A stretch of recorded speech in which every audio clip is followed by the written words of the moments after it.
comme sage-femme à la sortie de la protéine des ribosomes. Il est là pour accueillir la protéine qui sort, là comme une machine à spaghetti. Vous allez le voir tout de suite.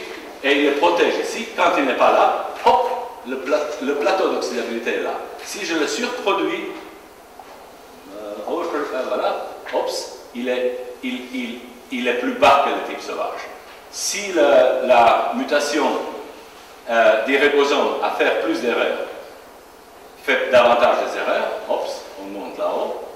S'il fait moins d'erreurs, streptomycine résistant, le bleu ici, voilà, le protéome entier est moins oxydé que chez le type sauvage.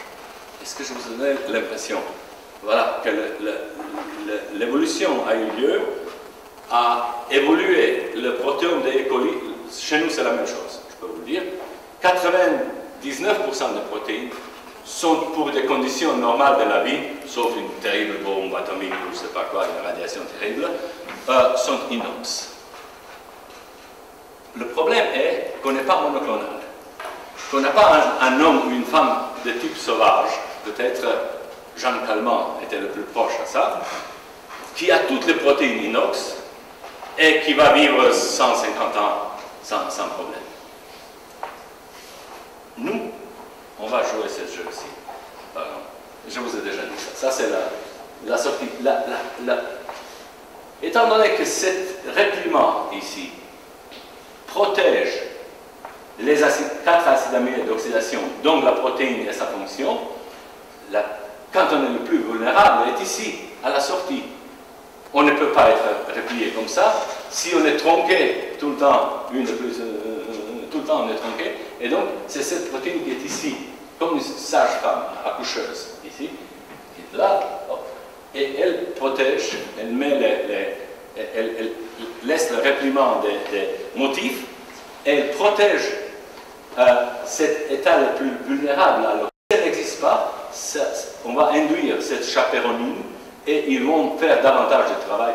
Donc, c'est pour ça que les bactéries survivent même sans cette protéine ici. Il faut que je vous montre ceci. Parce que, voilà, ça c'est beaucoup de travail. Ça sont les variations. Peut-être je peux devoir. Mais c'est dommage, parce que je vais vous laisser sans un rêve fou et moi sans un grain de folie, c'est pas moi. Mais ici, c'est. Vous voyez, ça sont des variations, c'est trigger factor, ça sont des chaperonines, DNAK, c'est un autre chaperon. Qu'est-ce qu'on joue ici? RPSL, on joue avec la fidélité de synthèse des protéines, augmentée, diminuée. La précision des repliements par les chaperonines, par les chaperons. On fait des variations et on a donc beaucoup de souches, 22. Ici, c'est le niveau de carbonylation normalisé par milligramme de protéines. Et ici, c'est le fitness. Combien de phages tu produis par bactérie. Vous voyez ici, toutes ces variations. Et je n'irradie pas, hein.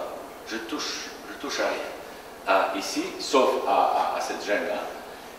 Et on s'est demandé alors, allons voir, combien un relativement bon antioxydant, mais de loin pas aussi bon que celui de Deinococcus. Ça rien ne s'approche à l'efficacité antioxydante de ça. Mais regardez entre 21, 22, 19, 20, 17, 18, voilà, 17, 18.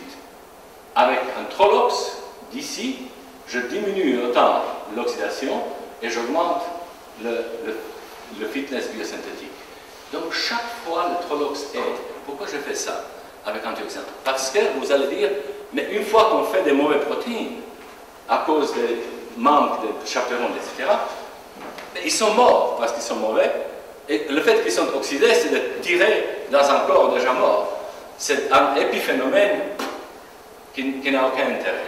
Et mais dans ce cas-là, l'antioxydant ne devait rien faire.